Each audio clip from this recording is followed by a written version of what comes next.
అధీతి ముందు చదువుకోవాలి, బోధ దాన్ని అవగాహన చేసుకోవాలి, తర్వాత ఆచరణ. మూడో మాట గమనించండి, వీళ్ళ పెద్ద మొత్తం లోపించింది అదే. అవగాహన లేదు, ఆచరణ లేదు. నువ్వు చదివిన దాన్ని ఆచరణలో పెట్టావా?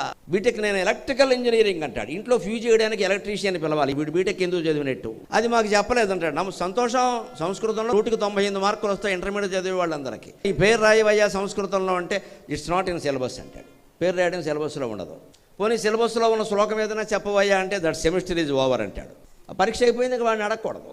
పేరు రాయడం ఉండదు, పరీక్షలో నెంబర్ ఉంటుంది. వీడు మమనామ శర్మ అని కూడా వీడు రాయలేడు.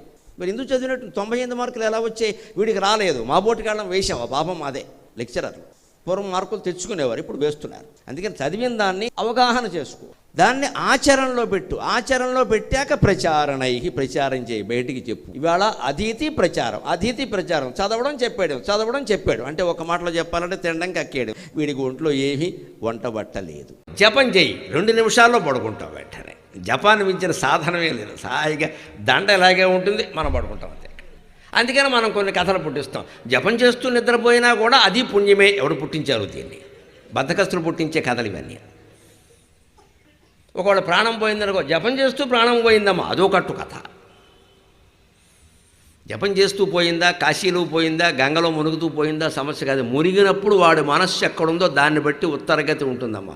వాడు కాశీలో ఉండి కూడా ఇక్కడ కంకరాలు కాంట్రాక్ట్ పోయిందా మనకని ఆలోచిస్తున్నారంటే వాడికి మోక్షం రాదు.